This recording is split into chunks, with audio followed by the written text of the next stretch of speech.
Jesse Jackson Jr. Show. Oh, oh, oh, oh, the Jesse Jackson Jr. Show. Oh, oh, oh, oh, the Jesse Jackson Jr. Show. Oh, oh, oh, the Jesse Jackson Jr. Show. Oh, oh, come on and talk with me.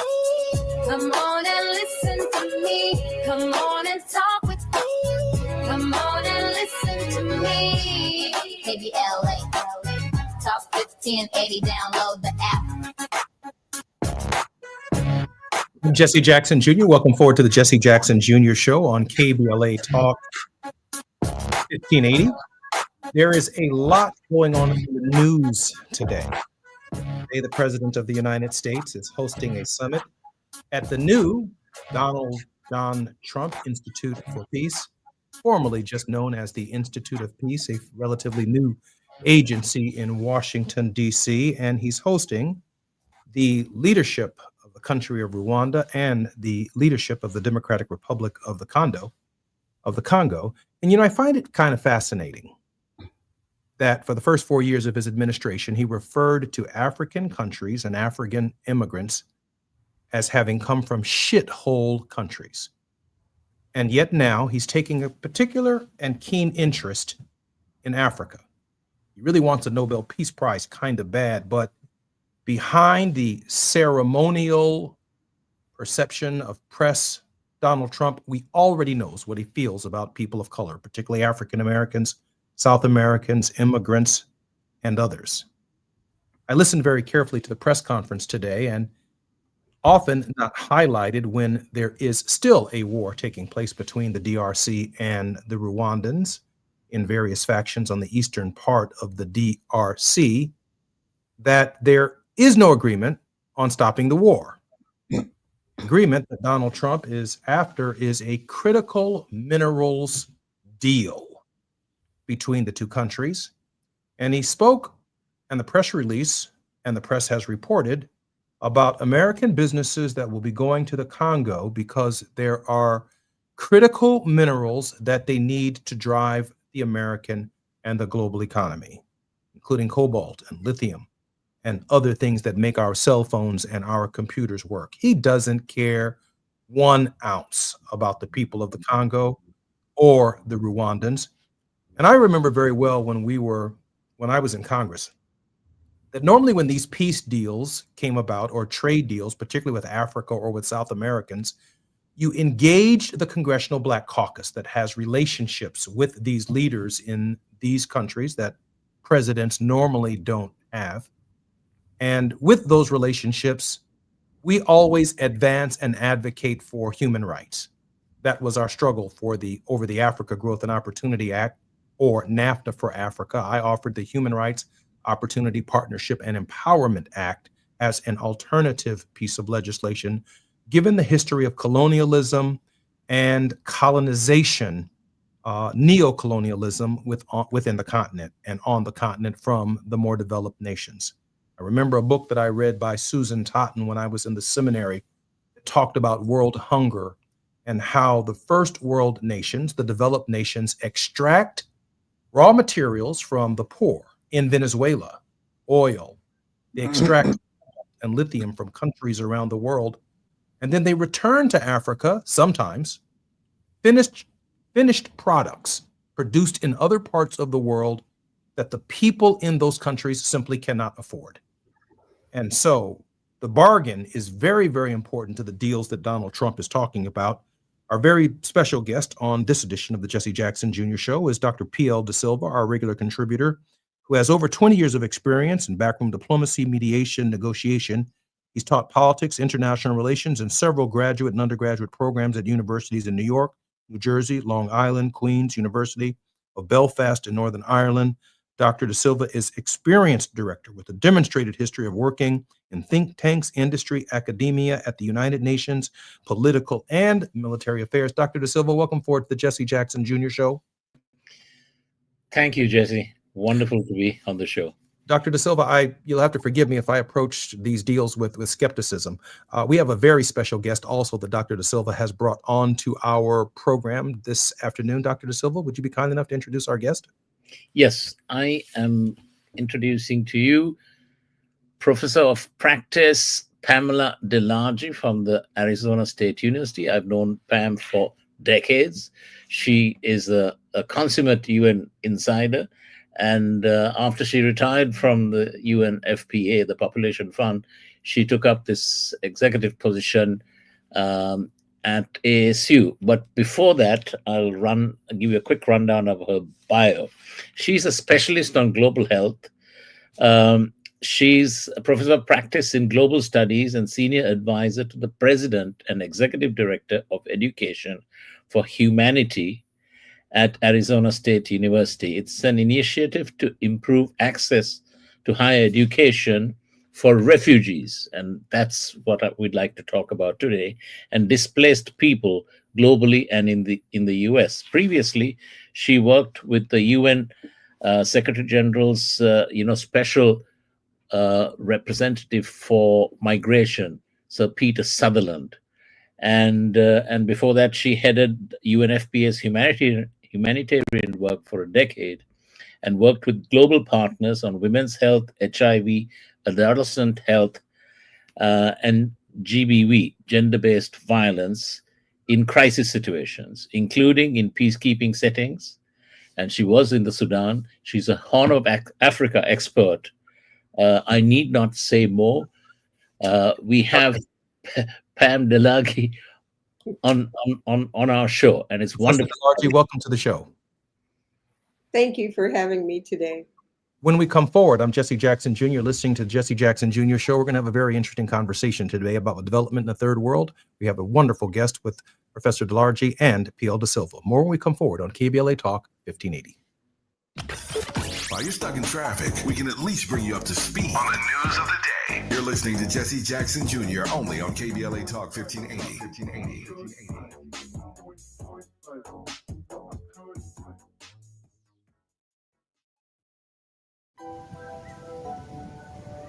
KBLA Talk 1580 remembers Robin Ayers on the 1-year anniversary of her passing.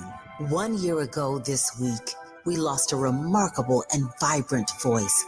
Robin Ayers touched countless lives through her passion, her love, her service, and her smile, which you could see through the radio. KBLA Talk 1580 honors her memory and celebrates the legacy she left behind. Robin, your spirit lives on in every conversation, in every connection, and in every one of us, inspired by your voice. Gone, but never forgotten. KBLA Talk 1580, where voices matter. I'm missing you. Tell me why the road turns. I'm missing you. Tell me why the road turns. If you've been diagnosed with moderate to severe plaque psoriasis, this is what it sounds like to be 1,000,000 miles away. Imagine being 1,000,000 miles away. Tremfya guselkumab, taken by injection, is a prescription medicine for adults with moderate to severe plaque psoriasis who may benefit from taking injections or pills or phototherapy. With Tremfya, clearer skin is possible. In clinical trials, at least 70% of patients saw at least 90% clearer skin at 16 weeks. Results may vary. Tremfya is also indicated for adults with active psoriatic arthritis. Serious allergic reactions and increased risk of infections and liver problems may occur. Before treatment, your doctor should check you for infections and tuberculosis. Tell your doctor if you have an infection, flu-like symptoms, or if you need a vaccine. Ask your doctor about Tremfya. Call 1-800-526-7736 or visit tremfya.com. With the new IHOP value menu, $6 is all it takes to go to your happy place, where stacks of pancakes with bacon and eggs are just $6 every day. French toast, sausage, and eggs are, you guessed it, $6. And fluffy omelets come with a side of pancakes and only cost $6. Go to your happy plates every day at IHOP. $7 in some locations. Available every day for a limited time at participating restaurants in the U.S. Hours may vary. No substitutions. Not valid with other discounts or promotions. Prices may vary. Oh, how's that flu, babe? Did you take DayQuil Intense Flu yet? Nah, I got this. Ugh, okay, I don't got this. You stay on the couch, and I'll grab the DayQuil. Undo your flu symptoms with DayQuil Intense Flu. DayQuil Intense Flu provides powerful relief of your flu symptoms. I'm ready for that to-do list. Wow, you do got this. DayQuil Intense Flu, the daytime coughing, aching, fever, under your flu medicine. Use as directed, keep out of reach of children. Now back to more of Jesse Jackson Jr. on KBLA Talk 1580. The Jesse Jackson Jr. Show. The Jesse Jackson Jr. Show. The Jesse Jackson Jr. Show. The Jesse Jackson Jr. Show. King Volley drops the beat. Jesse Jackson Jr. Welcome forward to the Jesse Jackson Jr. Show on KBLA Talk 1580. Our very special guests include our regular contributor, Dr. Miguel Da Silva, and a very special guest, Professor Pamela DeLargy. I think I'm going to direct the first question, if you don't mind, to Professor DeLargy, who I'm particularly impressed with her resume on, I believe, the subject matter.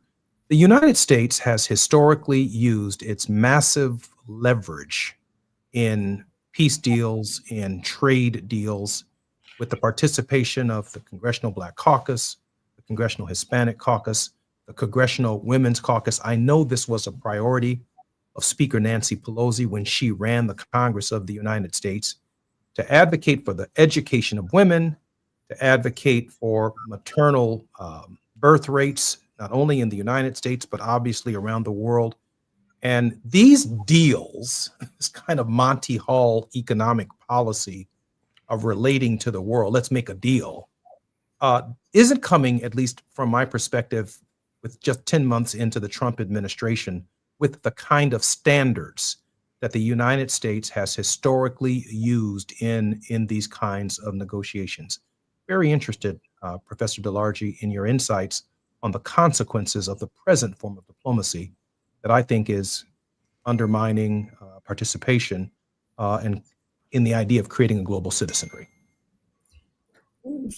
first of all, Jesse, I'm not even sure we can call this diplomacy. This is some kind of business deal making going on, because it's not following the tradition of U.S. diplomacy. It's not following any of the goals that the international community has set for peacekeeping or peace building. And it's not following the long-held values of the U.S. in intervening in this kind of peace mediation.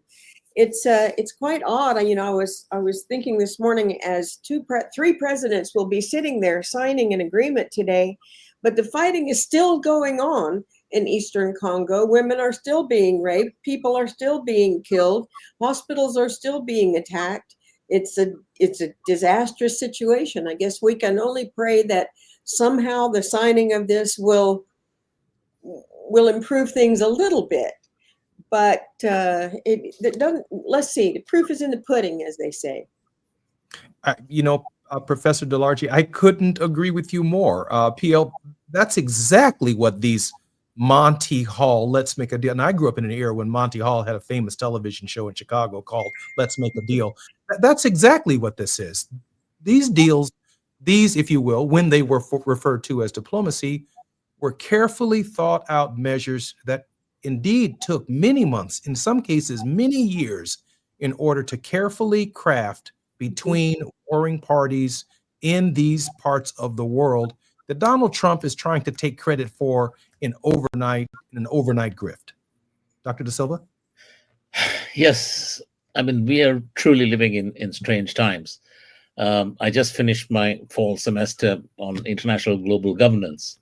And, you know, what do you tell your students? You're trying to train them to go to the State Department. We used to have students go and join USAID. None of that exists anymore. And I do agree with Pam that this is not diplomacy. It's like we have the robber barons running the government and sitting in the White House, and war onto us poor citizens who work. We pay our taxes. And I mean, criminals who are being put away are being let out, you know, en masse by Trump. I mean, look at this whole business in Venezuela. He's attacking, you know, fishermen and so-called drug boats, which are minuscule compared to the 400 tons of cocaine that was smuggled into the U.S. Through the Mexican border by the former president of Honduras, who's now been given a pardon by President Trump. So if he was really after, you know, drug smugglers and, you know, cracking down on drugs, you know, this man should be in jail, not being released. So it's like Al Capone and his gang sitting in the White House. I've never seen anything like it. Professor DeLarge, what we know about the global economy is that women and children and the poor always end up at the bottom, even the bottom of our very best intentions. We saw that with the North American Free Trade Agreement. I think we're seeing that with the Africa Growth and Opportunity Act. I can only imagine that what is really behind what's going on in Venezuela is access to their enormous oil deposits. How do women fare in this current climate around the world, given the absence of the United States, its moral leadership and moral authority?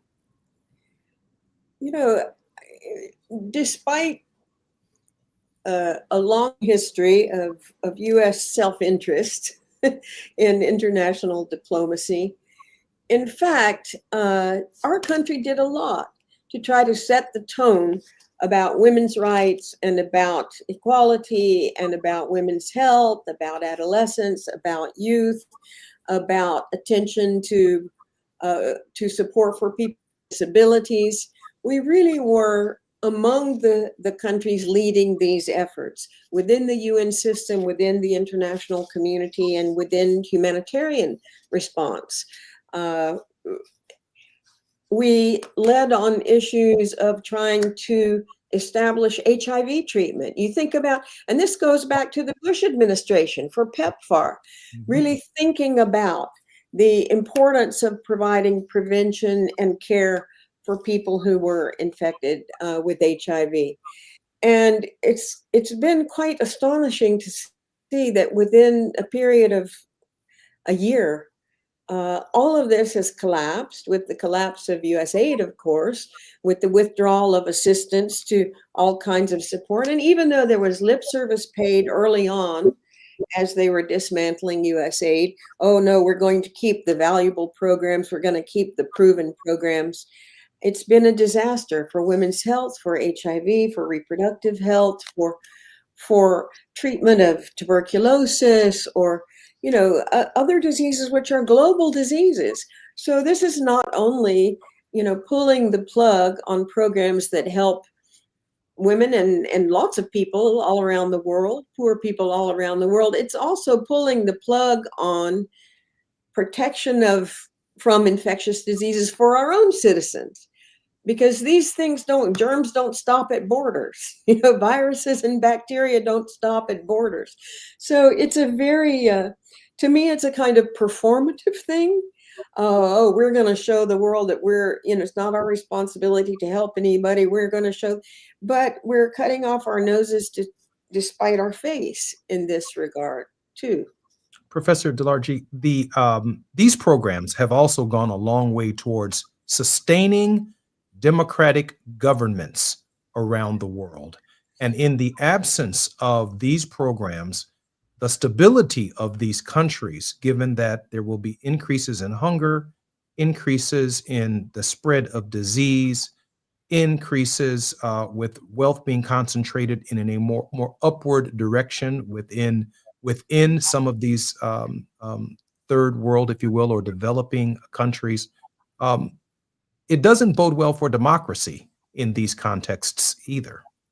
Certainly not, because it also doesn't bode well for education for people. And for democracies to function, there has to be decent education, and there has to be decent media, and there has to be honest journalism, and there has to be an openness in a society to discuss and debate different kinds of policies, right? But if we are saying, no, we're not going to support education, we're not going to support open media, we're no longer going to support training of journalists, we're no longer going to support training of people in judiciary or people running, political parties or all of that, it's not surprising. And it's not surprising when you see our president, who he likes to deal with. He is much more comfortable in a room discussing governance with some autocrats than he is discussing with people who are actually in a thriving but maybe chaotic democracy.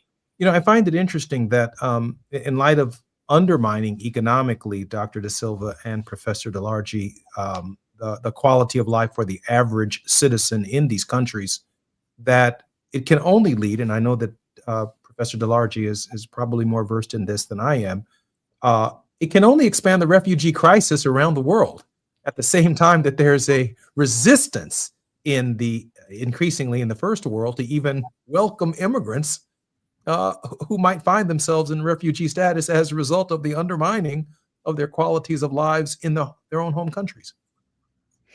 Yes, so that's the thing. This whole thing about Afghan refugees, about Somali refugees, and the appalling things that President Trump is saying, taking matters out of context.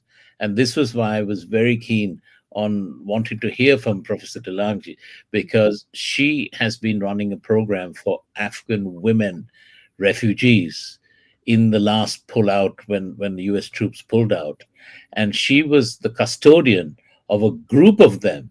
And I want for our audience to hear about the positive aspects of programs for Afghan women, refugees, and others that Professor DeLarge has been involved in. She was also, linked to the pilots who were repatriated from Afghanistan. So Pam, I'd love to hear from you on that.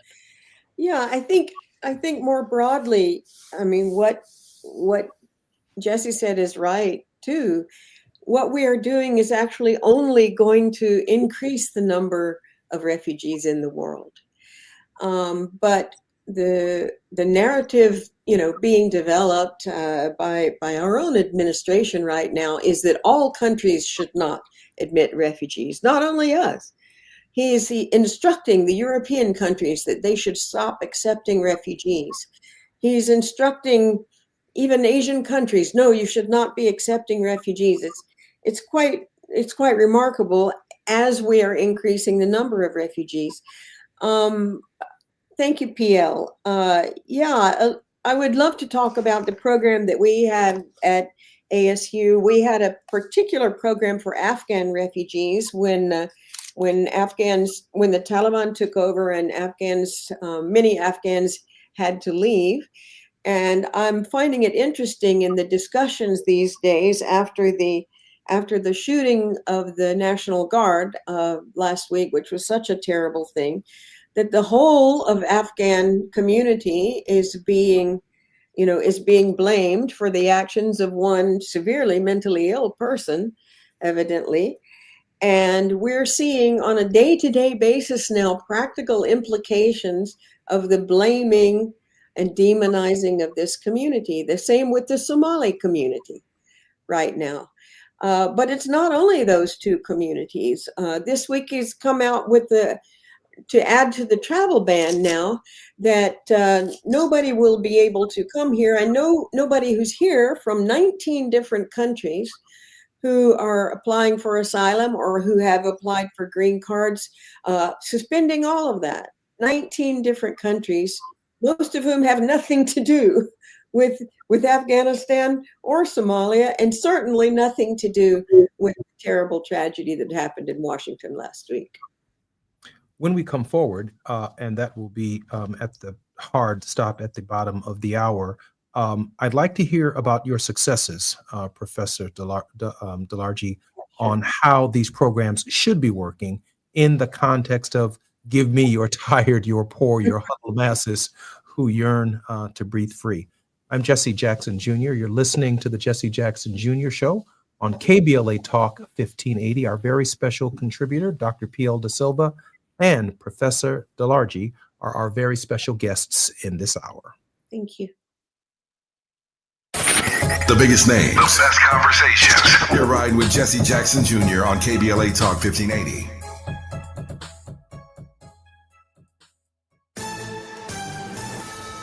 Amber Payton with BIN News Now. With just weeks left in office, Black New York City Mayor Eric Adams signed an executive order banning city leaders from boycotting or divesting from Israel. You take investment out of Israel, you don't have the technologies that are going to help our grandmothers, our grandfathers, our children. Adams also ordered the New York Police Department to review protest rules near houses of worship after recent anti-Semitic chants outside a synagogue. The Justice Department is pursuing a second attempt to charge Black New York Attorney General Letitia James. James, a Trump critic, previously pleaded not guilty to bank fraud and lying on mortgage documents. And 32-year-old Black rapper and influencer Clinton Adams was arrested in Los Angeles for allegedly sexually assaulting two women at a vacant Pacific Palisades home he claimed was his. He remains jailed on $1.4 million bail. Get BIN News Now on demand 24/7 on the iHeartRadio app. Compassion sponsorship means food, healthcare, education, and most of all, being known, loved, and protected. There are thousands of kids waiting over a year. End their wait. Sponsor a child with compassion today. Text the word radio to 83393.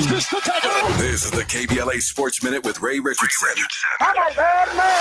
Chargers quarterback Justin Herbert told reporters today he's planning to play in Monday night's home game against Philadelphia. Herbert had surgery Monday to repair a fractured bone in his left hand.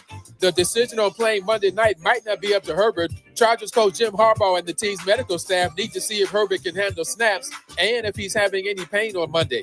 This week's top four seeds in the college football playoffs: Ohio State, Tabitha Smiley's Indiana Hoosiers, Georgia, and Texas Tech. Indiana and Ohio State meet up Saturday in Indianapolis for the Big Ten Conference Championship. The top 4 seeds will get a bye in the first round of the playoffs. The final 12-team bracket will be announced on Sunday. Lakers star Luka Doncic continues to lead the NBA in scoring. Luka is averaging 35.3 points per game.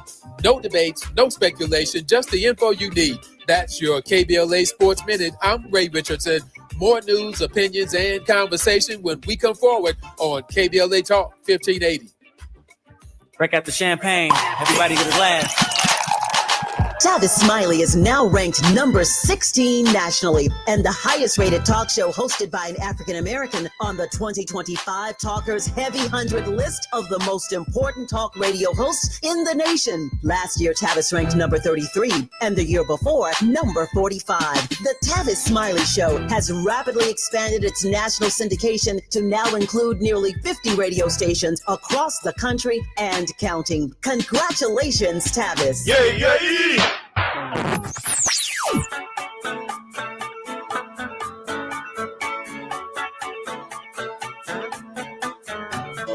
This is KBLA Talk 1580. Talk radio that's music to your ears. We're unapologetically progressive. KBLA Talk 1580. We've got a lot to talk about. I'm Reverend Gerald, the life coach. Is someone you love struggling with addiction and mental illness? Is improving your family's health important? Want to leave a legacy that your family can grow? Are you ready to enhance your perception of life experiences? Then wake up weekends at 7 a.m. with Urban Family Focus and get the wisdom, opportunity, resources, and motivation to live your best life. Join the conversation on Urban Family Focus Saturday and Sunday at 7 a.m. Unapologetically progressive. KBLA Talk 1580. We've got your black. Established in 2020 during a time of deep racial unrest across our state and country, the Black Freedom Fund was created to make sure that leaders and organizations working to support Black communities and build power have the resources they need to stay in the fight for the long haul. We believe that those closest to the issues impacting our communities know best how to solve them. That's why in just the last 5 years, we've granted more than $45 million to over 200 grassroots organizations across California. That is the largest collective investment in Black organizing in history, and we're just getting started. We are clear-eyed and committed, more now than ever, to our people, our power, and our possibility. Join us in creating a future where Black people harness their full power to shape their lives and realize a just world for all. Learn more at fundblackfreedom.org. That's fundblackfreedom.org. The Black Freedom Fund is proud to sponsor Conversation Live Altadena Rising with James Farr on KBLA Talk 1580.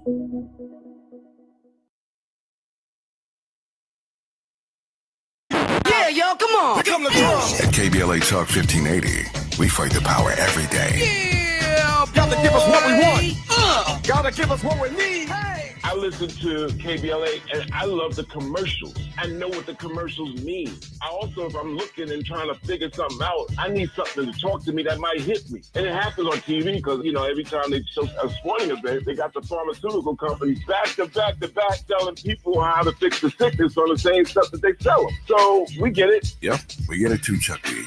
And that's why at KBLA Talk 1580, we don't black down. Drop it. Our freedom of speech is freedom of death. We got to fight the powers that be. Fight the power. Fight the power. Fight the power.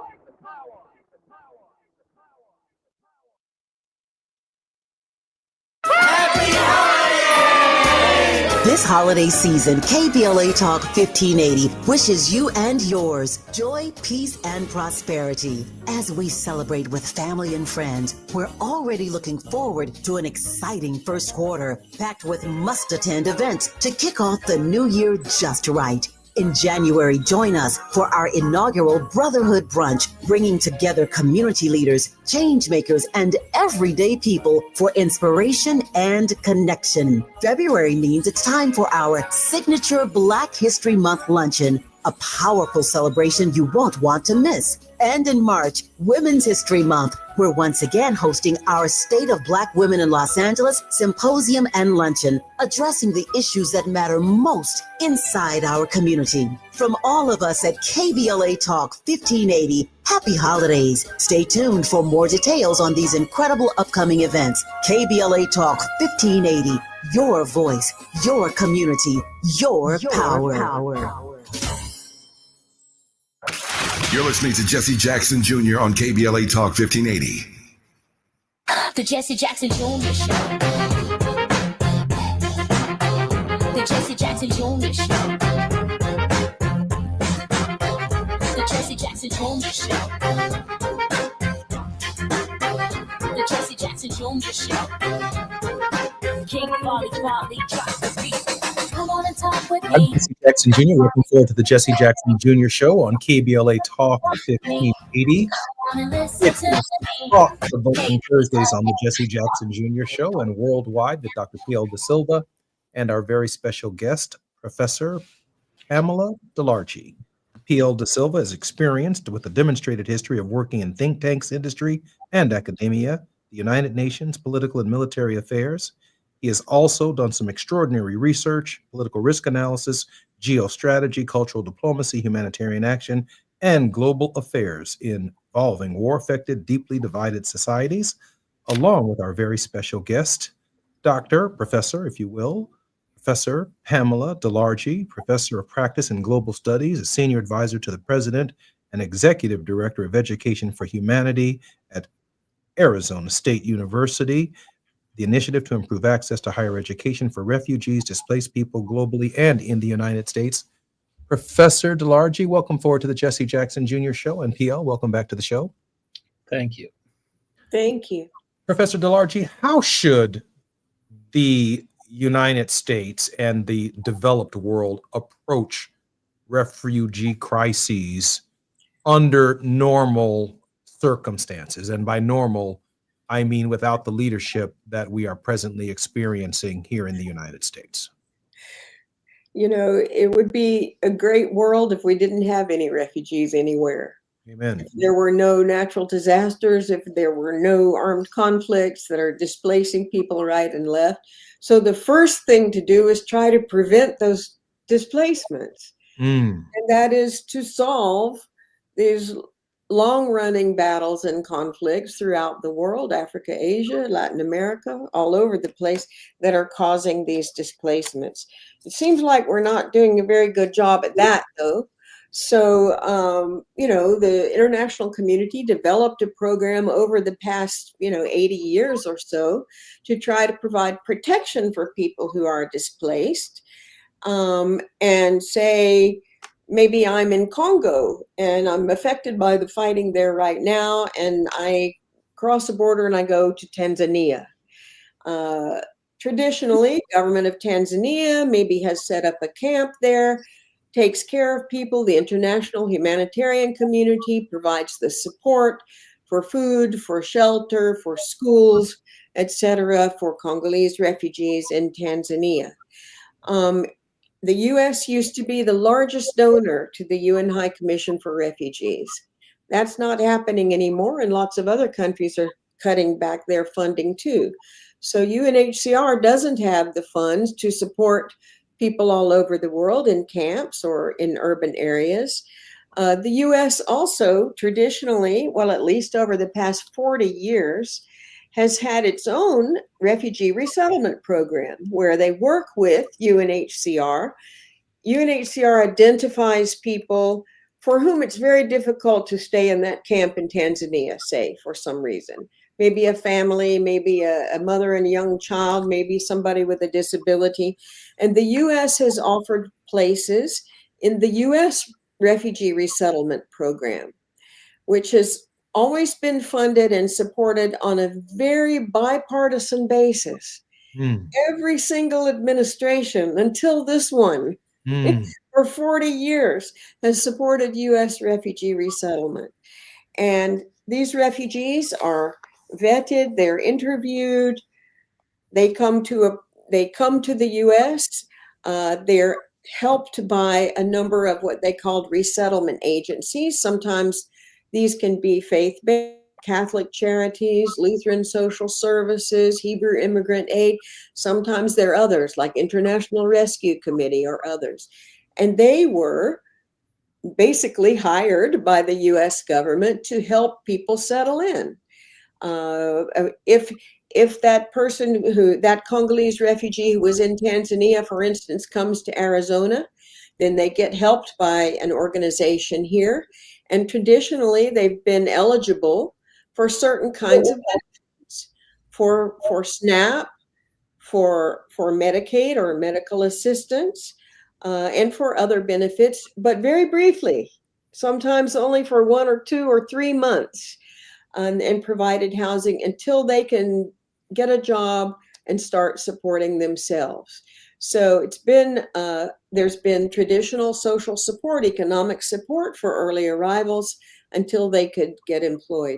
Right now, our administration is saying we are going to suspend all of this support, even for people who very recently arrived. So this is a practical implication of these decisions made this week. Oh, we're not going to provide medical assistance anymore. We're not going to let them be eligible for SNAP. We're not going to let people be eligible for schools. So basically, it's taking people who are already here and saying, no, we're going to cut you off. And my guess is that's, it's I don't know what they think might happen to people. This Congolese I'm talking about, this hypothetical refugee, can't go back to Congo right now. And strangely enough, this administration is sending people to completely different places. We're sending people from Venezuela. Now they're discussing with Liberia to send them there. We're sending people to, I don't know, now there's discussion, I think, with Eswatini and other places as well. So there's a collapse both globally for support and protection of people who are displaced, and a collapse in our own country of support and protection for those that we had already agreed to take here. PL, what Professor DeLargy is saying is too much like right. I mean, it's just part of every faith system on how we treat our neighbors that I'm aware of. We're obviously, PL, going in the opposite direction. Yes, so all these people, we have to beware of people who say, "Oh, we are good Christians. We support the right to life." All these people who are saying all of these things, but actually, when you analyze their actions, it's actually been extremely cruel. Cruelty is the key to poor, vulnerable people, women, children, the elderly, men, and there's no rhyme or reason. There's no logic. They can't put their hand on the good book and say, we are doing this because we are good Christians. They can't sell that to us. So this is really, we are living in the times, dystopian times, where so-called paragons of virtue are actually, doing harm and actually being extremely evil.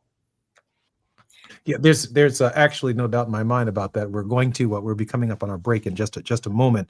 In the next and final segment of the show, I'm going to come back with a question for Dr. De Silva and one for Professor DeLargy. But Professor DeLargy, I should prepare you. The final 3 minutes, we always ask our very special guest to leave us with a word of hope. So I'm going to, when we come forward, not only ask you a question along with Dr. De Silva, but I want to leave that last 3 minutes for you with a word of hope. I'm Jesse Jackson Jr. You're listening to the J Lunch Club on KBLA Talk 1580. Our very special guest, Professor Pamela DeLargy and PL De Silva. More when we come forward on KBLA Talk 1580. While you're stuck in traffic, we can at least bring you up to speed on the news of the day. You're listening to Jesse Jackson Jr. only on KBLA Talk 1580.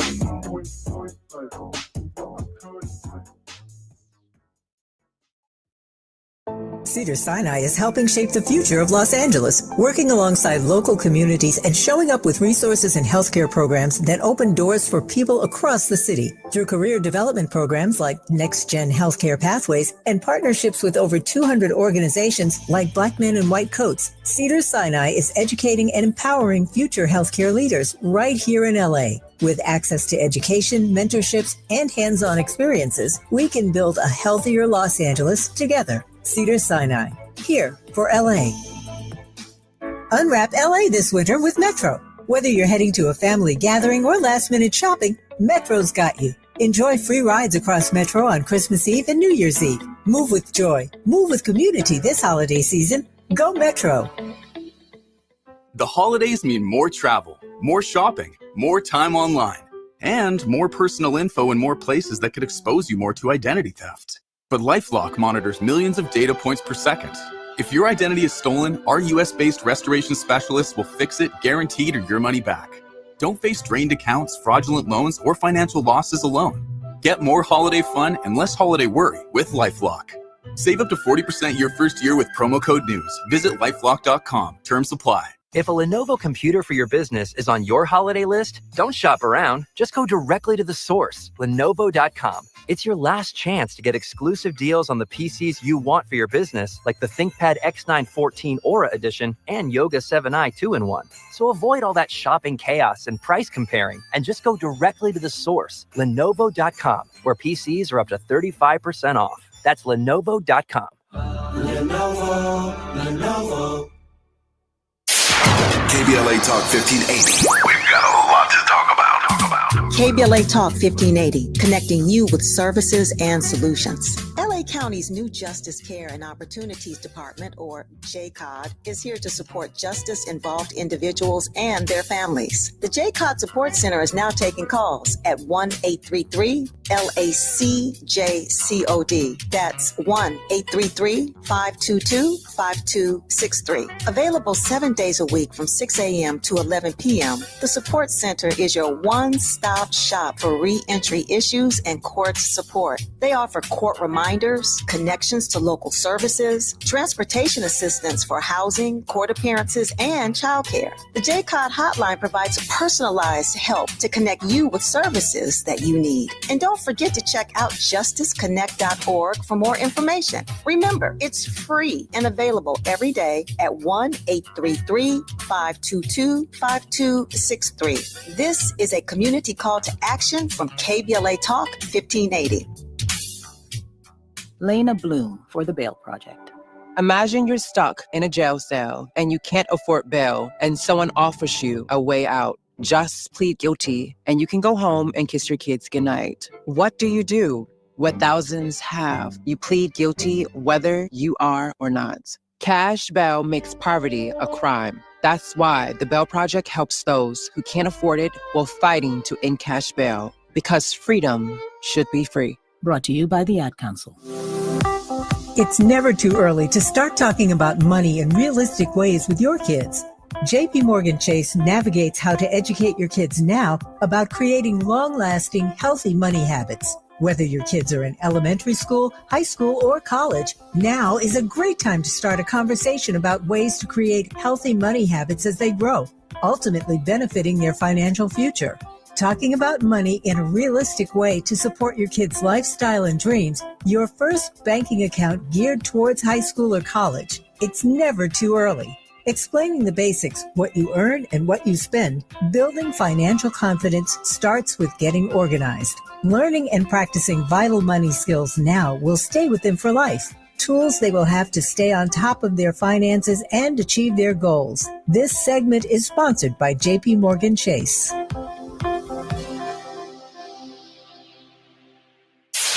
KBLA Talk 1580. We've got a lot to talk about.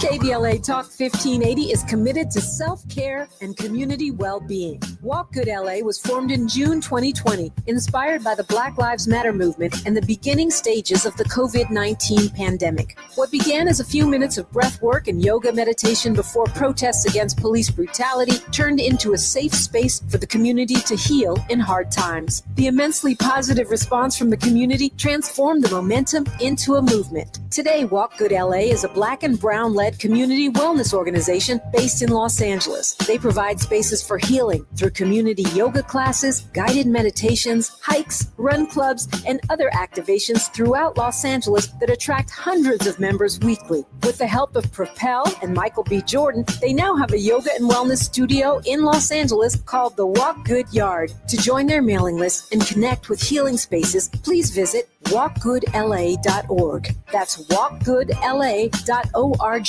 Or find them on Instagram at walkgoodla. This is a community call to action, a community call to healing from KBLA Talk 1580. KBLA Talk 1580 remembers Robin Ayers on the 1-year anniversary of her passing. 1 year ago this week, we lost a remarkable and vibrant voice. Robin Ayers touched countless lives through her passion, her love, her service, and her smile, which you could see through the radio. KBLA Talk 1580 honors her memory and celebrates the legacy she left behind. Robin, your spirit lives on in every conversation, in every connection, and in every one of us, inspired by your voice. Gone but never forgotten. KBLA Talk 1580, where voices matter. I'm missing you. Tell me why the road turns. I'm missing you. Tell me why the road turns. As we go a little something like this. Hey, it is me, D.L. Hugo, and I am thrilled to be heard weekdays in my hometown on KBLA Talk 1580. So check out the D.L. Hugo Afternoon Show weekdays from 2 to 4 p.m. exclusively on KBLA Talk 1580. We got a whole lot to talk about, let me tell you. That's for real. Now back to more of Jesse Jackson Jr. on KBLA Talk 1580. The Jesse Jackson Jr. Show. The Jesse Jackson Jr. Show. The Jesse Jackson Jr. Show. The Jesse Jackson Jr. Show. King Volley drops the beat. Come on and talk with me.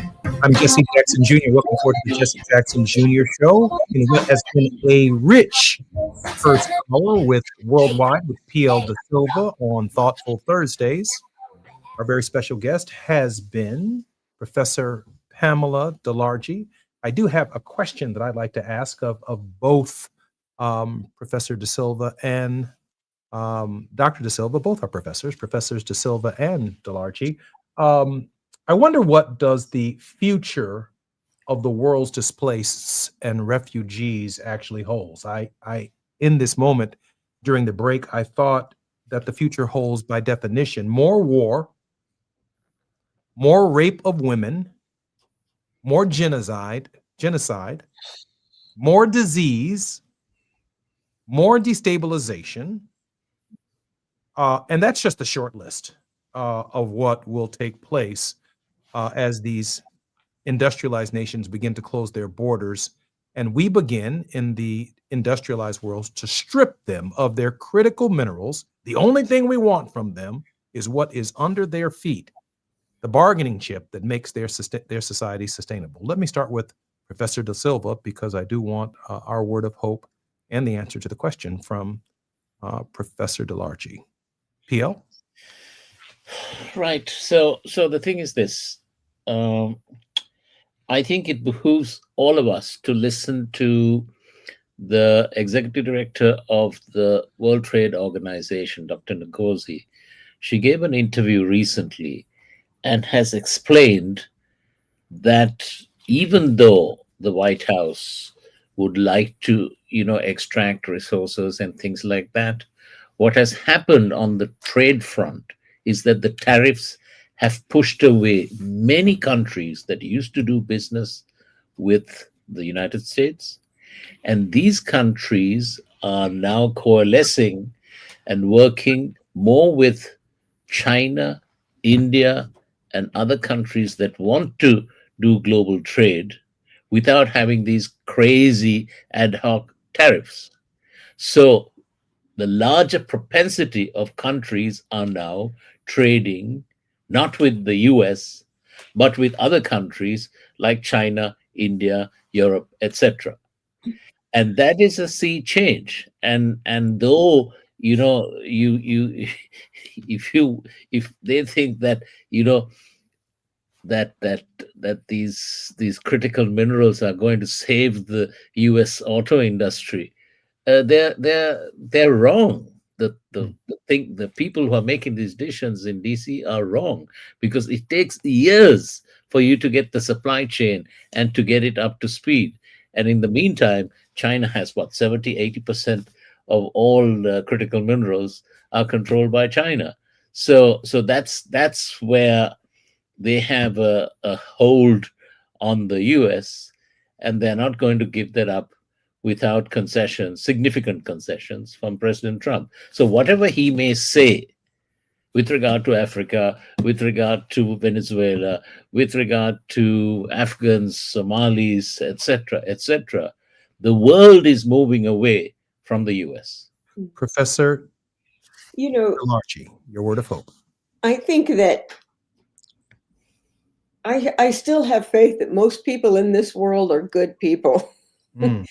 And, we see this, we saw this when the population of Sudan rose up and overthrew, an old despotic regime, only to have a war start later that could only keep going with support and big money and arms from the Emiratis, who are playing a terrible role. And so it seems like things are so biased. The people in power, the people with money, are not thinking well right now. But Voice of Hope, I would say, we've been hosting. We took in about 80 young Afghan women who were evacuated from Afghanistan when the Taliban took over. And I have to tell you, having them on campus has also reaffirmed my belief in human nature too. These young people, they have taught all the other students around our campus about so many things, about resilience, about strength, about how to cope when separated from family, about how to study hard. And I have to close with saying our community was amazing too. When they came and we were in temporary shelters, I have to tell you that the meals were breakfast was being brought by St. Vincent de Paul Society. The lunch was brought by Islamic Circle. The clothes and the shoes and the leggings were brought by a local synagogue. And for 3 years, all the dental care of these young people has been provided by the Latter-day Saints Foundation. Wow. So it was an amazing multi-faith, broad community support. And that is the one thing that keeps me hopeful. I'm so grateful to P.L. De Silva and to Professor Delarchi for your contribution to the Jesse Jackson Jr. Show. That was a word of hope. Look forward to having you both on our show in the not too distant future. I'm Jesse Jackson Jr. You're listening to the Jesse Jackson Jr. Show on KBLA Talk 1580. Thank you. KBLA 1580 Santa Monica. I'm Amber Payton with BIN News Now. With just weeks left in office, Black New York City Mayor Eric Adams signed an executive order banning city leaders from boycotting or divesting from Israel. You take investment out of Israel, you don't have the technologies that are going to help our grandmothers, our grandfathers, our children. Adams also ordered the New York Police Department to review protest rules near houses of worship after recent anti-Semitic chants outside a synagogue. The Justice Department is pursuing a second attempt to charge Black New York Attorney General Letitia James. James, a Trump critic, previously pleaded not guilty to bank fraud and lying on mortgage documents. And 32-year-old Black rapper and influencer Clinton Adams was arrested in Los Angeles for allegedly sexually assaulting 2 women at a vacant Pacific Palisades home he claimed was his. He remains jailed on $1.4 million bail. Get BIN News now on demand 24/7 on the iHeartRadio app. Compassion sponsorship means food, healthcare, education, and most of all, being known, loved, and protected. There are thousands of kids waiting over a year. End their wait. Sponsor a child with compassion today. Text the word radio to 83393. This is the KBLA Sports Minute with Ray Richardson. Chargers quarterback Justin Herbert told reporters today he's planning to play in Monday night's home game against Philadelphia. Herbert has surgery Monday to repair a fractured bone in his left hand. The decision on playing Monday night might not be up to Herbert. Chargers coach Jim Harbaugh and the team's medical staff need to see if Herbert can handle snaps and if he's having any pain on Monday.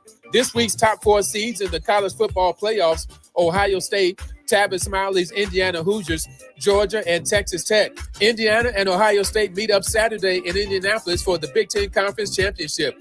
The top 4 seeds will get a bye in the first round of the playoffs. The final 12-team bracket will be announced on Sunday. Lakers star Luka Doncic continues to lead the NBA in scoring. Luka is averaging 35.3 points per game. No debates, no speculation, just the info you need. That's your KBLA Sports Minute. I'm Ray Richardson. More news, opinions, and conversation when we come forward on KBLA Talk 1580.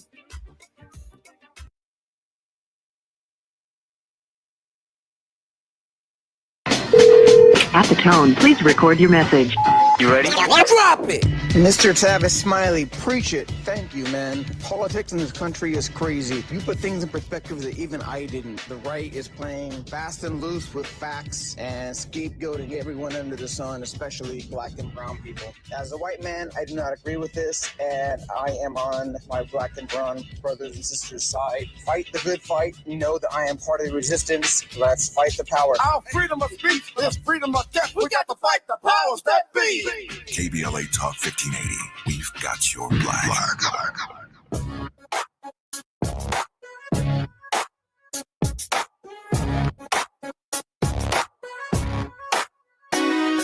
The Jesse Jackson Jr. Show. Oh, oh, oh, oh, the Jesse Jackson Jr. Show.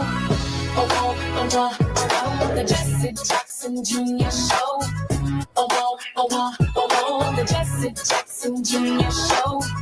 I'm Jesse Jackson Jr. Welcome to the Jesse Jackson Jr. Show on KBLA Talk 1580. This is Thought Provoking Thursdays. And in this hour, we have Dr. Johnny Mack and the World House. And I'm particularly excited about the word of hope that I heard just moments ago from Professor DeLargy. Were you all paying attention to that? She said that, and I'm not going to get this in the correct order. I'll have to play it back later for myself. She said that for the 80 or so refugees that she brought to campus and that their organization brought to campus, I believe Afghan refugees, breakfast is provided or was provided by the Christians, and then the temple or the synagogue, I gather, and I'm not going to get this in complete order. I'm aging a little bit over here. Was responsible for, I assume, shoes, stockings, and clothing. And then the Muslims were responsible for lunch. And the Church of Latter-day Saints was responsible for dental. Now, if that isn't a word of hope, I don't know what is. Because faith, I read somewhere, without works is dead, but also that faith is actually in movement. It is in responding to the precepts of neighbor and people in need. And that's what I heard in that moment. And that really has to be our response, I think, on a number of issues. What can we do when people lose their SNAP benefits? Who's going to take care of breakfast in the morning? Who's going to provide children with their lunch baskets and their little brown bags and their apple for school? Who's going to take on the lunch program when the big ugly bill becomes the law? Who's going to be responsible for dental? I had a really good friend of mine who ran for public office, a member of my fraternity, many weeks ago, many years ago, actually. And he happened to be a dentist. And I asked the question, he was looking for a message to run for office. And I shared with him that the message sits in your chair every day. And he thought about it. And he said, "What do you mean, Jesse?" And I said, "You can tell not only today whether someone is in poverty and struggling by looking in their mouth. And every time you touch someone's tooth and you open their mouth and look at the quality of their teeth, it tells you something about their economic status, not only in Somalia, Afghanistan, or in the Congo, or in Rwanda, but also here in the United States. Some of us, when we are maybe excavated in 1,000 years with the mummies and the pharaohs, and someone decides to rob our graves and find out what kind of life that we've lived, they will be able to look at our teeth. Some of us will have gold fillings. Some of us won't. Some of us have lead-based fillings and mercury-based fillings. Others of us have crowns, and some folk ain't got no teeth.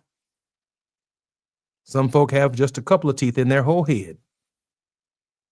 And so much will be determined by the future simply by analyzing the quality of our bones. And when that particular dentist began to think about it, he then began to accept that he not only had a degree in dentistry, but that his dentistry as a profession was a ministry of care. That there are other questions you have to ask your patient other than, does your tooth hurt? Do they have dental insurance? What kind of food are they eating? Do they have a job? All of those things show up in the bone, and that's all teeth are. Ultimately is a bone. And that's true from people all around the world. We can look at them very, very carefully and pay attention with intention here in the United States, because the United States still enjoys, according to the late Michael Harrington, author of The Other America, the best dressed poverty on earth. When we take some of our clothes and give them to Goodwill during the Christmas season, clothing that you can't wear on somebody else looks like a brand new suit. You will not know that the person is homeless, in poverty, working 2 or 3 jobs when they put your clothes on, because their pride just looks good that day, because they're the best dressed poor people in the world, right here in the United States. And so when I heard Professor DeLargy talk about the equivalent of our SNAP program here in the United States, which is the equivalent of the USAID program, less than 1% of the federal budget to feed people. When she talked about Medicaid and Medicare, well, we call that PEPFAR, among other programs that we fund throughout the world using the resources and the infrastructure of the United Nations and our own infrastructure in countries around the world. For that matter, our lack of support for the United Nations, which has gone back now a number of administrations, both Democratic and Republican, our support for global peace initiatives to strengthen democracy in the world has been waning as a nation. And the catastrophe that will be the result will be something that will get on a plane like a disease, like an Ebola, that could make it to the United States because we didn't do right by poor people in other parts of the world. Well, we'll continue our conversation about the World House when we come forward on KBLA Talk 1580. You're listening to the J Club, Jesse Jackson Jr. show on KBLA Talk 1580. More when we come forward with Johnny Mac.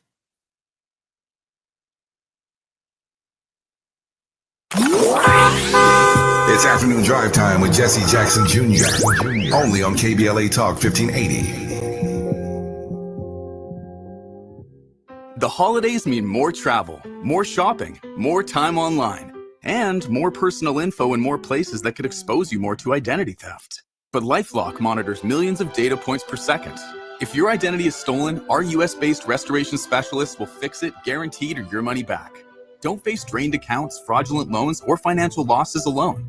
Get more holiday fun and less holiday worry with LifeLock.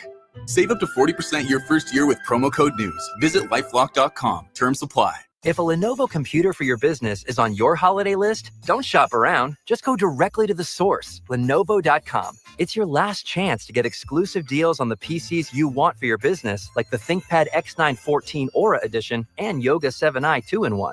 So avoid all that shopping chaos and price comparing, and just go directly to the source, Lenovo.com, where PCs are up to 35% off. That's Lenovo.com. Lenovo. KBLA Talk 1580 remembers Robin Ayers on the 1-year anniversary of her passing. 1 year ago this week, we lost a remarkable and vibrant voice. Robin Ayers touched countless lives through her passion, her love, her service, and her smile, which you could see through the radio. KBLA Talk 1580 honors her memory and celebrates the legacy she left behind. Robin, your spirit lives on in every conversation, in every connection, and in every one of us, inspired by your voice. Gone, but never forgotten. KBLA Talk 1580, where voices matter. I'm missing you. Tell me why the road turns.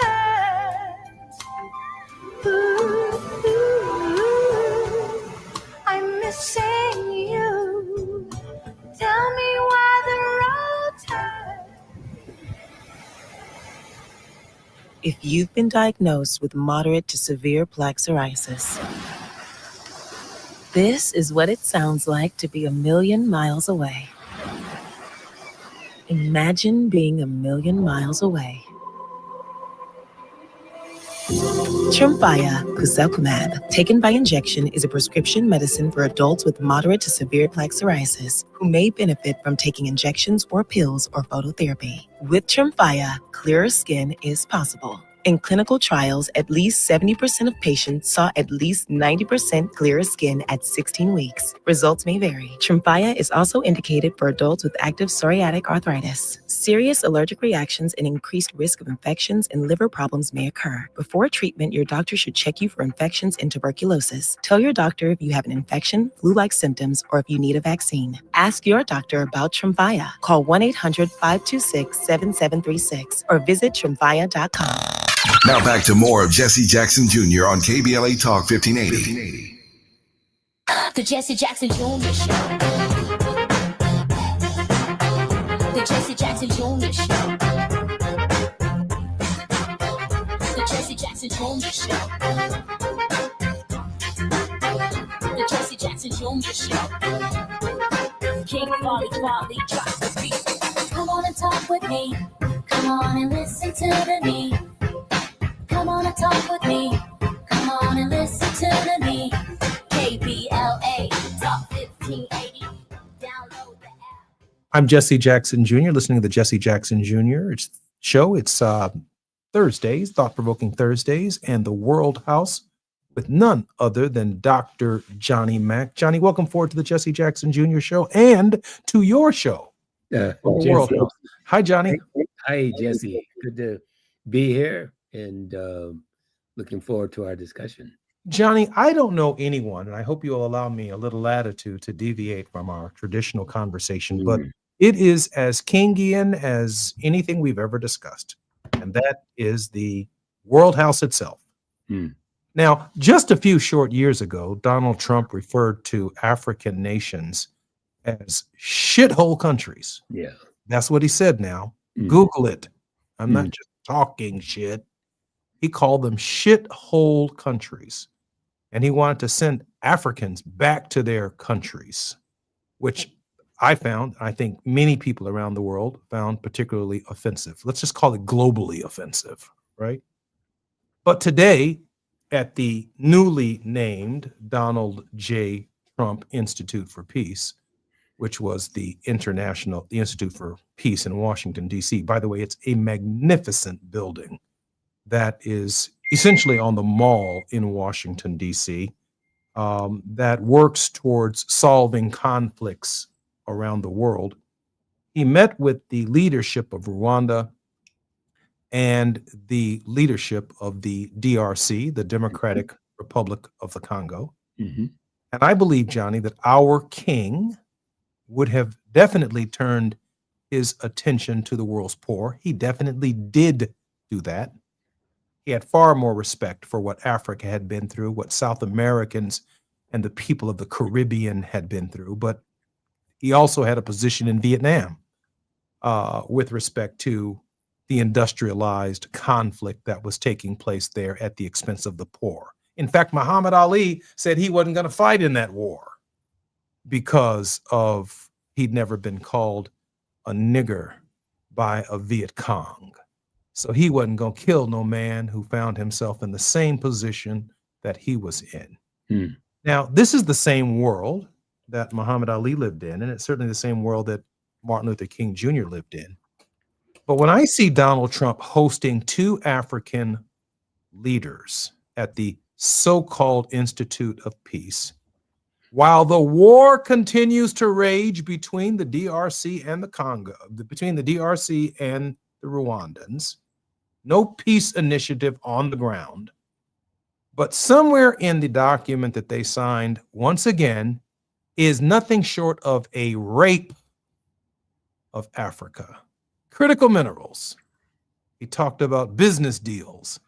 He talked about building factories and digging deeper and deeper and deeper into the earth of Africa, extracting raw materials without any conversations about how women are going to be treated in those countries, child mortality rates, education, healthcare, housing, and development. And I'm not suggesting to you that all African countries are poor. This is not Tarzan policy here. Some of these countries are very well developed countries, but every time we extract minerals from them and they don't get their fair share of the deal, they simply mortgage their future away from anything they can bargain with in the future. Johnny, how would Dr. King look at sub-Saharan Africa and its relationship with Donald John Trump?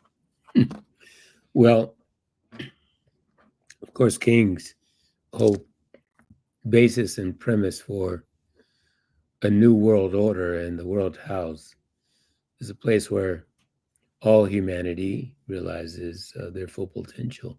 That is, that we create a social order that recognizes the dignity and worth of every human being and their freedom and liberty to exercise that dignity and worth and live in a community that fosters those values.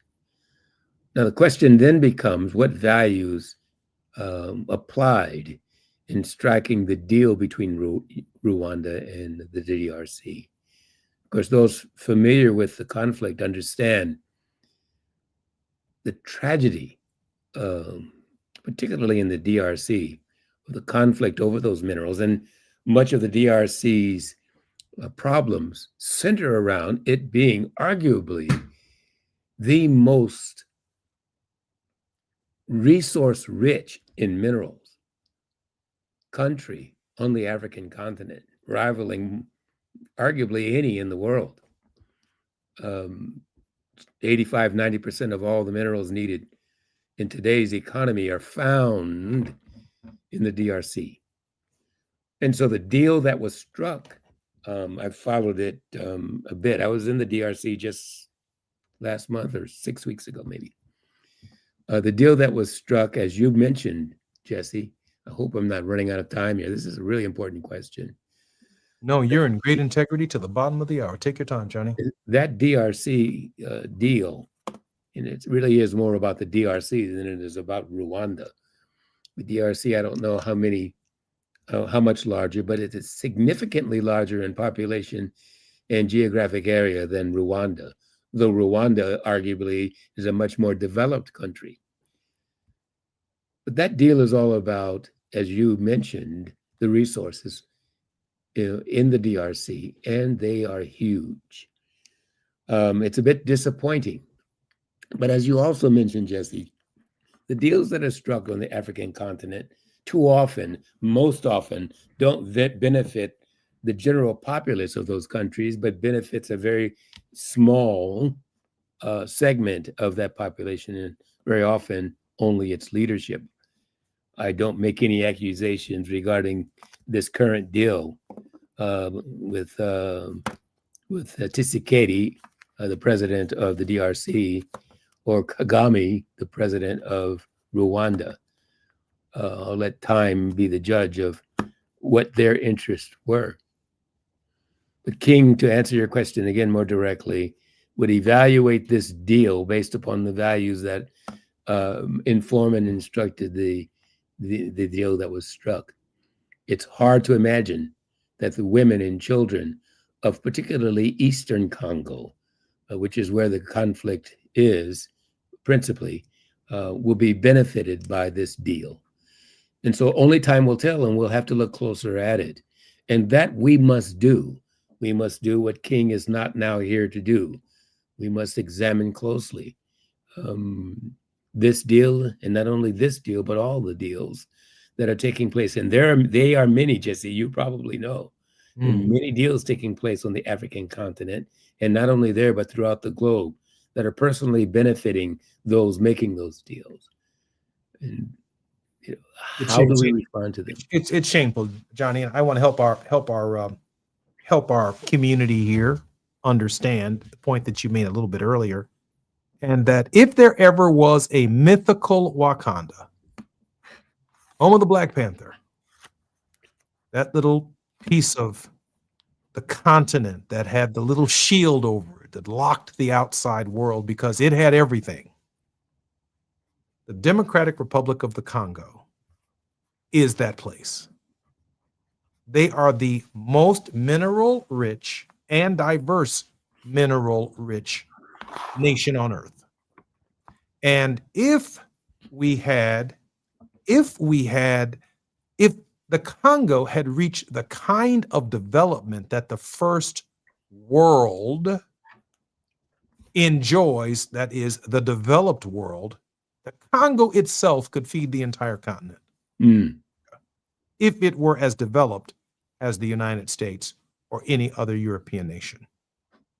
But instead of being able to achieve that development, from the inception of the idea of, I believe it was the Belgium that they ran out of there, right, Johnny? That's correct. That's correct. King Leopold. Yeah, when they ran King Leopold out there, and our African leader who was prime minister for about a week. Yes. Lumumba. Patrice Lumumba. Patrice Lumumba. Yes. And Patrice Lumumba, when I guess the king came to the Congo to relinquish the land of the Congo to the Congolese, Patrice Lumumba basically said so. He basically gave a speech with his suit on, his glasses that, by the way, Malcolm X was so impressed with Patrice Lumumba. That's right. His glasses that he wore were the same frame as Patrice Lumumba's. That's right. That's how impressed he was with Patrice Lumumba. Mm-hmm. Patrice Lumumba gave a speech in front of the king as they transferred the land. And even though he had been prime minister, literally the person who was receiving the government from the Belgium, they made a decision the day he gave that speech that they were going to arrest him, lock him up. They killed him. They dismembered him. They put his human remains in acid. And the only thing that was left was a filling from his tooth. That's right. And then a Belgian soldier took the filling back to Belgium. Google it. And then within the last decade, I think it was, because that Belgian soldier considered it to be a trophy, like he was hunting elephant or hunting any other animal in Africa, a long multi-decade dispute pursued for decades over the return of that filling. When the filling was returned, not only did it create a national day of mourning for the people in the DRC, they had a state funeral for the only remains of Patrice Lumumba. And they buried him in a national grave. His tooth, his filling from his tooth, is all that remained of his brief tenure as Prime Minister of the Congo. His death so outraged African Americans and liberation struggling people around the world that it led to peace movements and struggles for justice and the end of colonialization on the continent of Africa, to which Nkrumah and others then took their lead. That's just how powerful his death was. Am I right or wrong on the history of that, Johnny Mac? I think you're right about it, Jesse. And by the way, to our listeners, King Leopold's Ghost is the book that our listeners may want to read about the tragic story regarding the DR Congo. It is quite a book to read. One has to have the stomach to read that book. Once again, it's King Leopold's Ghost. I don't recall the author, but I'll have it the next time in our next segment. But the DRC is an important story for us to understand as we think about what has happened today with this peace agreement. Johnny, the revolutionaries in Africa, from Nkrumah to Lumumba to Mandela to Samora Machel and the others, Oliver Tambo, and the men and women who fought for African freedom, they greatly influenced our king. Indeed, they did. And King was obviously very aware of the colonial movement, which really impacted the struggle for or against American apartheid, that King titularly led in the mid-20th century. I recall his relationship with King Lutuli, a African king who received the Nobel Peace Prize. So King was greatly influenced by African leadership. Our very special guest in this hour is none other than Johnny Mac. We're talking about colonialism, the president's efforts to achieve not peace. Peace is not the absence of noise, but the presence of justice. And there is no justice in the deal that Donald Trump signed with two African presidents in the heart of Africa. I'm Jesse Jackson Jr. You're listening to the J Lunch Club with Dr. Johnny Mac, the World House on KBLA Talk 1580. More when we come forward on KBLA.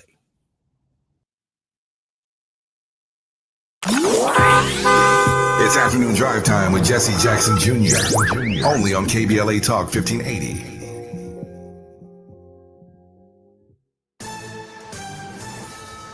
Amber Payton with BIN News Now.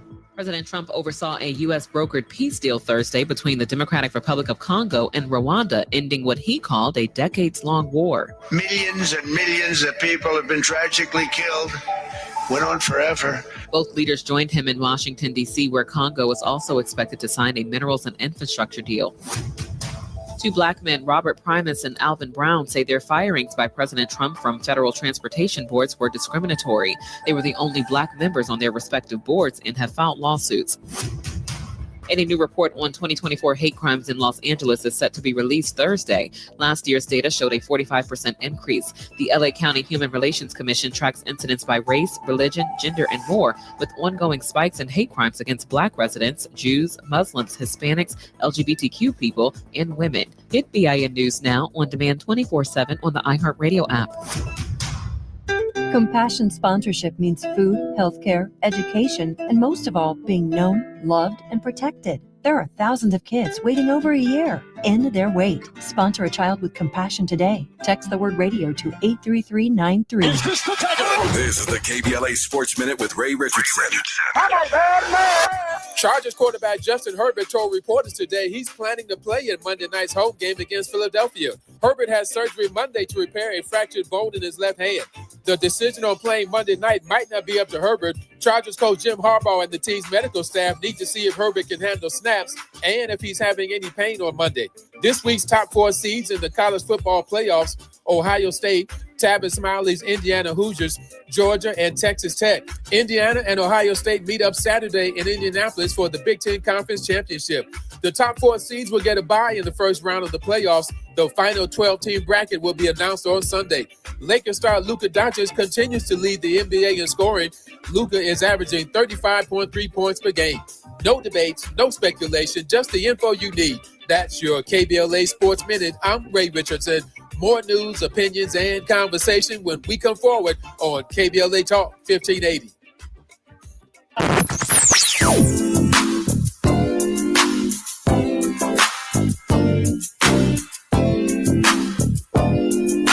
This is KBLA Talk 1580. Talk radio. That's music to your ears. We're unapologetically progressive. KBLA Talk 1580.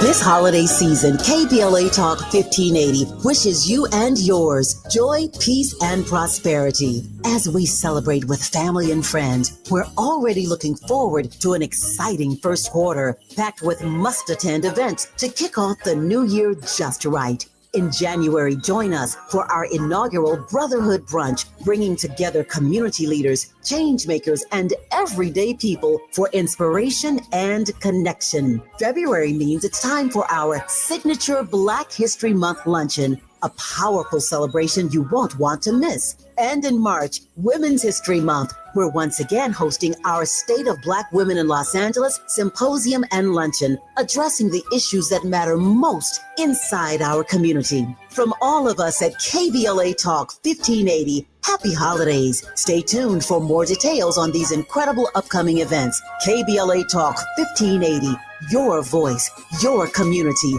your power.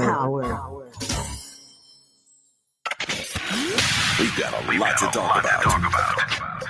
Hi, I'm Zoe Williams, aka the Voice of Reason, encouraging you to join me weekdays from 7 to 9 p.m. for the world's most intriguing relationship radio roundtable. Every night, I facilitate and encourage our loyal listeners to participate in the most engaging relationship discussions you'll hear anywhere. So make it a point to rendezvous with me, Zoe Williams, the Voice of Reason, Monday through Friday, 7 to 9 p.m. Pacific Standard Time. Trust me, your relationships will never be the same. The VOR is on fire tonight. Unapologetically progressive. KBLA Talk 1580. We've got your black. September is World Alzheimer's Month, a time to shine a light on a public health crisis that deeply impacts Black families. 1 in 5 Black adults ages 70 and older is living with Alzheimer's disease, or AD, and the risk is twice as high compared to white adults. But AD isn't just forgetting a name or losing track of time. Signs of early AD could be repeating questions, missing appointments, or struggling with bills and daily tasks. These things aren't a normal part of aging. Here's the good news. Treatments are available that may help if AD is diagnosed early. If you notice changes in memory or daily routines, whether in yourself or a loved one, don't wait. Early diagnosis and intervention are key to managing AD effectively. To learn more about AD and a potential treatment option, visit treatalsearly.com. That's treatalzearly.com to learn more about the signs and symptoms and a potential treatment option. This message is brought to you by AZI. KBLA Talk 1580. We've got a lot to talk about. KBLA Talk 1580, connecting you with services and solutions. If you need help getting your resume in order, finding job training, or landing a job, we've got 3 great options for you. First, the City of Los Angeles has WorkSource centers across the area offering free job support. The California Workforce Development Board can help you with everything from GED prep to vocational training at no cost to you. On the federal level, the Department of Labor's American Job Centers offer a full range of services for job seekers and businesses alike. Visit careeronestop.org, or for more info, just call California's Help Center or visit cwdb.ca.gov or call 916-657-1440. For the City of Los Angeles programs, go to ewdd.lacity.gov or call 213-744-7300. All these services are free to help you get your next job. This is a community call to action from KBLA Talk 1580. You're listening to Jesse Jackson Jr. on KBLA Talk 1580. The Jesse Jackson Jr. Show. The Jesse Jackson Jr. Show. The Jesse Jackson Jr. Show. The Jesse Jackson Jr. Show. King Volley drops the beat. Come on and talk with me. Come on and listen to Jesse me. Jackson Jr. Welcome to the Jesse Jackson Jr. KBLA Talk 1580. You're listening to the J Lunch Club on KBLA Talk 1580. Our very special guest every Thursday, the World House with Johnny Mack. I don't know anyone who's traveled to more countries in Africa who has promulgated and advanced the World House thinking of Martin Luther King Jr. more than Johnny Mack. Johnny is an advisor to Reverend Al Sharpton. He is certainly a mentor to me and someone I am particularly proud is a regular contributor on the Jesse Jackson Jr. Show. Johnny, welcome forward to the show. Well, thank you, Jesse, for welcoming me and for your kind words. Hey, Johnny, let me share with you this. You know what? They're playing word games with us here. They ran a few months ago the president of Ukraine out of the White House. 1, because he didn't want to sign a critical minerals deal. Number 2, because he wasn't wearing a suit. Kind of showed up in his Castro version of what it means to be a president, to stay in your military garb, given that your country is at war. Then he came back, had a little suit on this time, I guess properly dressed several months later, and signed a critical minerals deal, which Donald Trump keeps calling a peace plan, but they're still at war. Now, he calls the plan that he signed today with the DRC and the Rwandans a peace plan, but they're still at war. I mean, he for him, a business deal is a peace deal.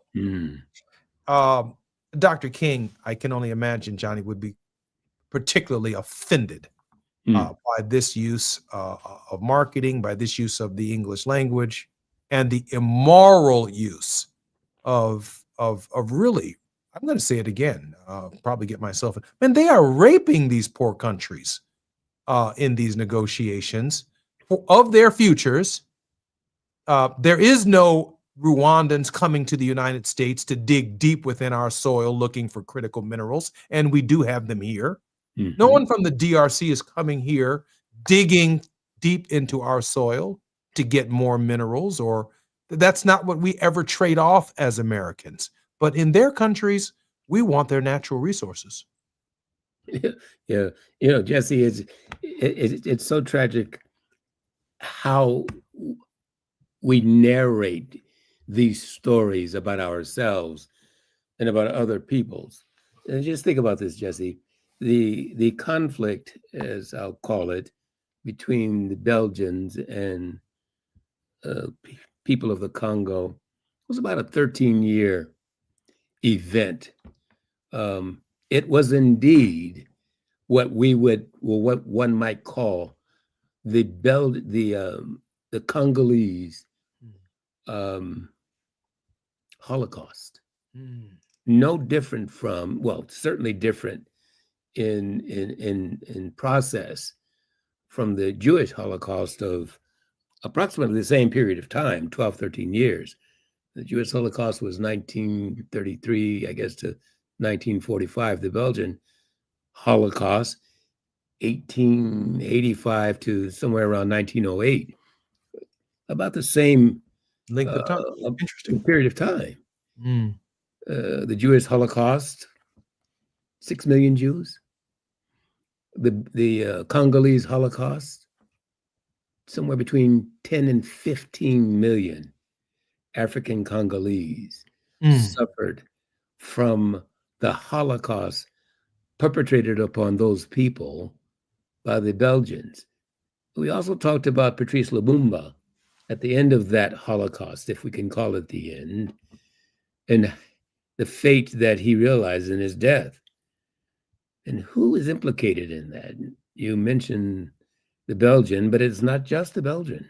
No, the U.S. government was very involved. The United States government was involved in the killing of Patrice Lumumba. No doubt about it. Indeed. And so, today, it's just amazing. 100 years later or more, or slightly less, we have the peace deal. And that peace deal, what does it bring? Well, trading for minerals and infrastructure, the Belgians get what? What will that infrastructure look like? What will that peace look like? After 10 years of this peace agreement, what will the accounting be on one side of the ledger for those in the Congo versus what is extracted by the U.S.? We've got not quite the subject matter, but there are African nations in post-colonial Africa that still owe debt to their European colonizers that exceeds the gross national products of the entire countries. That's right. Now, not necessarily the gross national product of their minerals or the resources that are underneath their feet, but the actual productivity of the entire nation. Those nations that were colonized by European powers are still insisting on being paid in timely ways debts that are owed them, they believe, from the infrastructure and the investments that they made in those countries when they were colonized. And it is as outrageous. These are the dynamics, by the way, of which Johnny knows better than most, of international affairs when you're in these negotiations, because part of these negotiations that the United States, members of the Congressional Black Caucus and the Hispanic Caucus would demand for African trade deals is that European nations had to absolve the debt. They have to let it go. There's great conflict between the French right now and a number of Western African countries who are post-revolutionary free countries, increasingly democratic, but they are being strangled to death by France. And they expect timely payments from the French, from these African nations for debts owed. Slavery by another means, no doubt in my mind. Johnny, I know that we're going to be coming forward in just a moment. And when we come forward, I want to ask Johnny once again, how is it that we can support his ongoing work? Of course, he'll have his word of hope and any other thoughts that Johnny might have in the next 9-minute segment. I'm Jesse Jackson Jr. You're listening to the Jesse Jackson Jr. Show. This is the J Lunch Club. This is the start of season 2 of the Jesse Jackson Jr. Show, and I'm particularly grateful that our regular contributor, Johnny Mack, the World House. I don't know anyone who is espousing the ideas and the vision of Martin Luther King Jr. in the present discourse that exists in our nation and in our world greater than Johnny Mack. More when we come forward with Dr. Mack when we come forward on KBLA Talk 1580.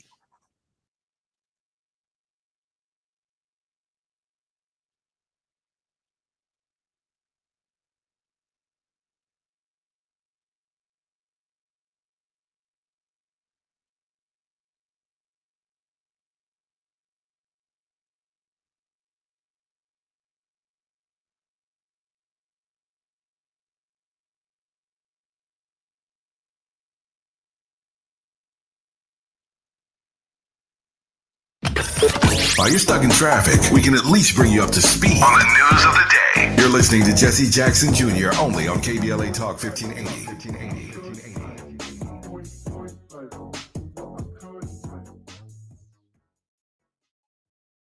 If you're an adult in need of accredited high school diploma, the Los Angeles Public Library can help. You can earn one for free in as few as 5 months online with 24/7 access. You also get a personal academic coach plus special training focused on 9 in-demand industries, as well as a resume and cover letter to advance your career. Visit the website at lapl.org/diploma. That's lapl.org/diploma.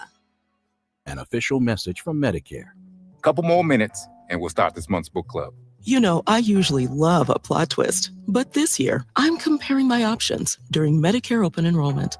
You can't assume your current health or drug plan is the best one for you. And you got to make sure your drugs are covered. That's important. So is saving money. Review all your options at Medicare.gov. Open enrollment ends December 7th. Paid for by the U.S. Department of Health and Human Services.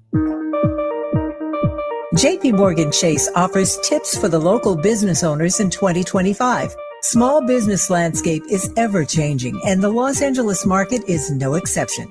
A startup or legacy business, revisiting your mission statement and recalibrating offerings can renew opportunities for growth and innovations. Programs like Chase for Business Coaching for Impact gives entrepreneurs access to expert guidance, helping you streamline operations, strategize your growth, and navigate complex challenges. Businesses with a clear sense of purpose can navigate any challenge effectively, but also build stronger customer loyalty. Visit chase.com/coaching for impact for more information. This segment is sponsored by JP Morgan Chase.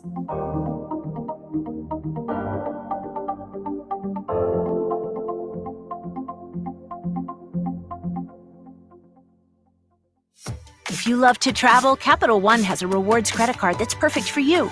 With the Capital One Venture X card, you earn unlimited double miles on everything you buy. Plus, you get premium benefits at a collection of luxury hotels when you book on Capital One Travel. And with Venture X, you get access to over 1,000 airport lounges worldwide. Open up a world of travel possibilities with the Capital One Venture X card. What's in your wallet? Terms apply. Lounge access is subject to change. See CapitalOne.com for details. Tired of hearing scary radio ads about the IRS? Tax Relief Advocates is different. TRA is here to tell you that if you owe money to the IRS, whether it's $5,000 or $500,000, we have a solution. TRA can eliminate or reduce what you owe to the IRS with zero risk to you. If we can't reduce your tax debt, then you pay nothing. We have over 1,000 5-star reviews on Google and an A+ with a BBB. End your tax nightmare today by visiting TRA.com or call 800-575-2071. That's 800-575-2071.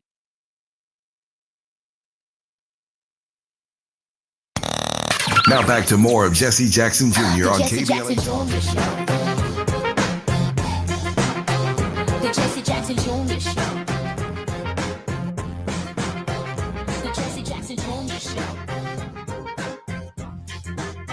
The Jesse Jackson Jr. Show. King Volley drops the beat. Come on and talk with me. Come on and listen to me. Come on and talk with me. I'm Jesse Jackson Jr. Welcome forward to the Jesse Jackson Jr. Show, and this our final segment. And I gotta say this: Barbara Arnwine on Tuesdays covers, like a roving reporter, all of our domestic issues, particularly as they relate to the 2026 primary, the election processes, what's going on at the Supreme Court, what's going on at Capitol Hill, and of course, the nutcase over at the White House. And on Thursdays, we get to cover and crisscross the world with P.L. Da Silva in our first hour, and certainly a very, very clear perspective on our moral obligations in the present order in building the World House with none other than Dr. Johnny Mack. Dr. Mack, welcome forward to the Jesse Jackson Jr. Show. Thank you, Jesse. Dr. Mack, how can we support your work? www.theworldhouseproject.org. Dr. Mack, your work takes you all around the world. When you travel to Africa, to South America, to Mexico, and to other parts of the world, how far are we from an outside looking in, or how close are we to the vision of Dr. King and the World House? Wow. Jesse, I don't know that there's any place on the globe that we can point to that really reflects King's vision of a world where all humanity can live in peace with justice. I don't know that, but I think the World House is as much what we are inside as it is where we are in place and time. And so creating the World House is creating a global sense of solidarity. It is creating a consciousness among ourselves. And Jesse, it's building, particularly relevant to our conversation about this peace agreement, so-called, a global polity. A global polity, a polity itself is a political body, in short definition, where human beings organize themselves to structure a political framework where they can live and enjoy their lives with a social order. And one of the things missing, I think, in our own community, particularly the African American community and the African diaspora writ large, is something that many other communities have discovered and worked diligently to create, and that is a global sense and solidarity of themselves that we might call a global polity. And I think that that is part of the solution that we must find as a people globally.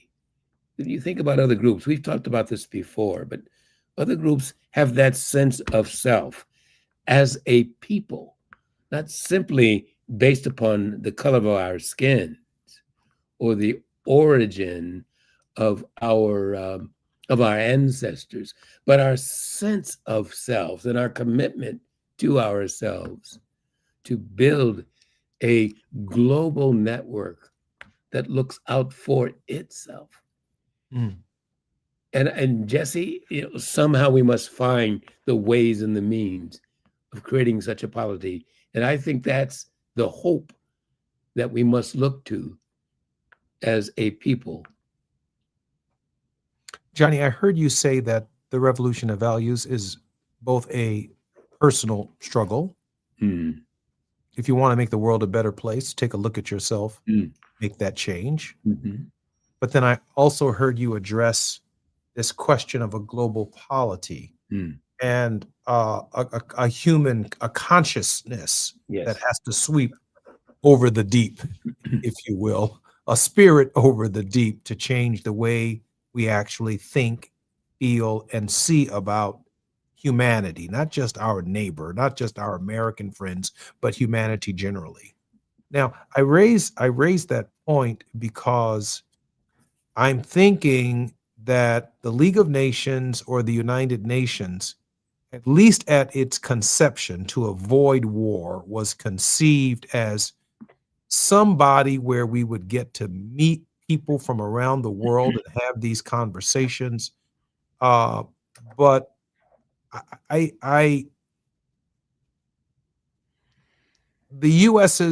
the Security Council and the US's lack of support and their sense of isolationism and their military bully pulpit, from my perspective, all stand in the way of a respect for international law, which I think has to be the foundation of some kind of world house and community. The trade in and of itself won't structure itself unless we recognize the disparities. Mm-hmm. Yeah. Now, just you began that idea by talking about how we think and feel about ourselves in building a solidarity and a self-consciousness. Thinking and feeling are important indeed, but along with thinking and feeling, we have to act, right? We have to do something. We have to be something for ourselves and for those who come behind us. And so, what are we acting upon? What are we building? And how do we build the necessary institutions and structures that that sustain us and facilitate our acting? And these are really important questions that I hope, Jesse, we can spend more time on in our future discussions. I look forward to that. Johnny, we have about 3 minutes for your word of hope. Well, the hope is that we will come together. One of the things we're doing at the World House is organizing a global forum, Jesse. You asked earlier how others might help. We've organized a series of conferences around the globe. The first one in Merida, Mexico, this coming February. We'll hold one in Johannesburg, South Africa, one in Delhi, India, one in Kampala, Uganda, etc. Those conferences will convene in 2027 in a global forum that will bring together people of like mind and consciousness to really work out these strategies and the modalities that are going to be necessary to create a more just and peaceful world for ourselves. And I hope we can talk about that as well. Oh, we're definitely going to do that. But now that you mentioned just how global we are going to be, can you share with us again, Johnny, how we can support your work? I want people to understand that organizing these global conferences are not cheap. I have asked you all to support this work in the past. Johnny is doing some extraordinary work, and I want him to go through that schedule again one more time. And I also, because I know we're coming up to the top of the hour, want to remind our listeners that since we are not shopping on Amazon and since we are not shopping at Target and a number of other locations, swing on by Leimert Park and drop off a token of appreciation to KBLA Talk 1580. Some of you have $25. Some of you have $50. Some of you have $100. Some of you have $1,000.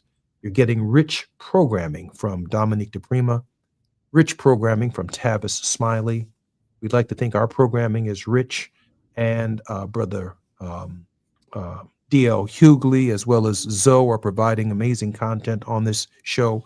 We need your support for Christmas as well. Johnny, tell me about those conferences. We got a little less than a minute. One more time. Again, in Merida, Mexico, February 4 through 6 will be the first of a series of conferences. We'll follow the Merida conference with one in Delhi, one in Johannesburg, South Africa, one in Kampala, Uganda. There'll be one here in the United States. We'll talk more about those dates in our coming sessions, Jesse. And then in 2027 will be the World House Forum. We look forward to our listeners participating then. And one last shot at how we can support you very quickly. The worldhouseproject.org. Again, the URL is theworldhouseproject.org. You've been listening to the Jesse Jackson Jr. Show and the World House with Dr. Johnny Mack. Johnny, thank you for being with us. Thank you, Jesse. Can't wait to see you until next week. I'm Jesse Jackson Jr. More on KBLA Talk 1580 when we come forward. KBLA 1580 Santa Monica. I'm Amber Payton with BIN News Now. President Trump oversaw a U.S. brokered peace deal Thursday between the Democratic Republic of Congo and Rwanda, ending what he called a decades-long war.